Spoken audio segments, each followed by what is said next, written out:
Halo semuanya, perkenalkan nama saya Rewiditno Prastawa dengan NIM 251100571. Di sini saya ingin mempresentasikan hasil final project kami dari mata kuliah Komunikasi Data. Oke, untuk project kami di sini kami membuat IoT untuk Smart AC Energi dan Cooling Efficiency Monitor. Jadi project ini memantau suhu AC dan konsumsi listrik secara real time. Oke, di sini adalah kelompok kami. Bagian saya adalah untuk membuat IoT dan simulasi walkby-nya. Oke, dimulai di latar belakang. Masalah energi. AC pada gedung sering menghabiskan lebih dari 50% dari total konsumsi listrik tanpa pemantauan yang terintegrasi. Jadi AC rentan tidak efisien tetap menyala di ruangan kosong atau bekerja ekstra akibat kerusakan komponen. Pemantauan manual Pemantauan kinerja AC masih dalam manual teknisi yang memakan waktu, biaya, dan menyebabkan keterlambatan penanganan. Jadi, di sini kami membuat solusi IoT dan WSN yang menawarkan solusi inovatif, yaitu memantau suhu inlet, suhu outlet, dan konsumsi daya secara otomatis dan real time. Oke, untuk rumusan masalah dan tujuan sistem, yang pertama, bagaimana merancang arsitektur WSN untuk memantau suhu dan daya dari beberapa node AC secara bersamaan? Yang kedua, bagaimana mengimplementasikan protokol MQTT agar transmisi data berjalan dengan stabil? Dan yang ketiga, bagaimana merencanakan alur pemrosesan data di Node-RED untuk menghitung delta T dan mengubah payload ke format JSON? Dan yang terakhir, bagaimana menampilkan aliran data ke dashboard berbasis web yang mudah dipahami?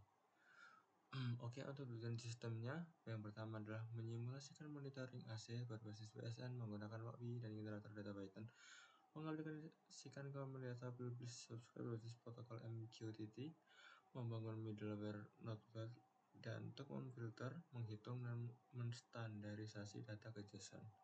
Dan yang terakhir, menyediakan dashboard interaktif untuk memantau status operasional dan efisiensi data secara real time.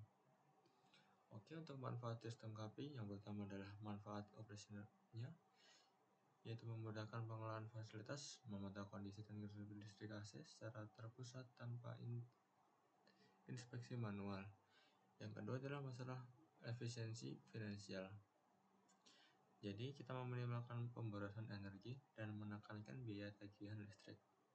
Yang ketiga adalah pemeliharaan prediktif, membantu mendeteksi anomali atau indikasi kerusakan AC lebih awal melalui perbandingan data suhu dan daya.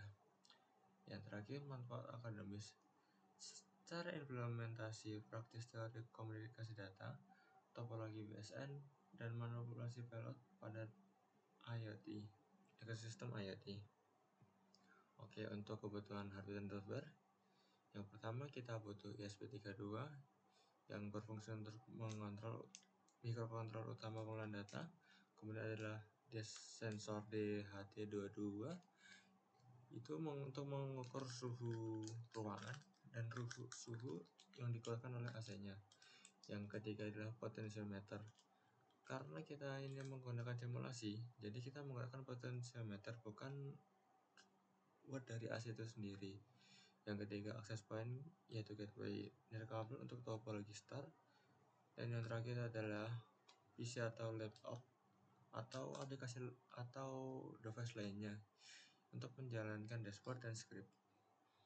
Oke, untuk perangkat lunaknya ada walkby IoT Simulator untuk simulasi virtualnya, kemudian ada Google Colab untuk generate data simulasi, dan kemudian ada MEMQX Public Broker untuk mengelola lalu lintas pesan MQTT, kemudian ada Node-RED yang kita menggunakan Views, dan dia itu fungsinya untuk middleware untuk mengolah data dan parsing data JSON.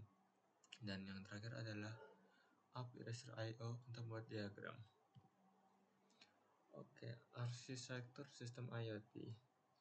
Jadi di sistem project kita ini menunjuk alur pengiriman data dari sensor ke server menggunakan protokol MQTT, sensor DHT22 yang membaca suhu, dan potentiometer untuk membaca tekanan. Kemudian data diolah dari ESP32 dikirim ke MQTT broker.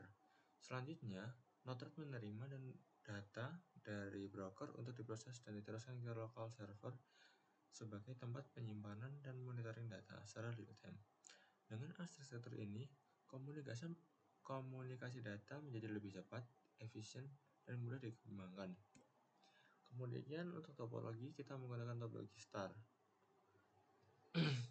Jadi, node sensor AC terhubung langsung ke satu access point. Hal ini memiliki beberapa keunggulan pertama. Yang pertama, pengaturannya mudah, lebih aman dari gangguan. Kedua, kerusakan satu node tidak mempengaruhi node lain. Yang ketiga, beban microcontroller lebih ringan dan tidak perlu penerusan paket data ke node lain. Oke, untuk alur pemrosesan datanya, ESP32 membaca suhu inlet dan data via potentiometer. Kemudian, data dari tersebut dipublish ke EMQX broker via MQTT topik ini. Kemudian, Node-RED subscribe menghitung data T dan memformatnya ke JSON. Kemudian, data divisualisasikan ke dashboard app Eraser.io. Oke, untuk format outputnya kita membuat formatnya JSON. Dan untuk JSON-nya isinya seperti ini. Oke, jadi kenapa kita menggunakan MQTT?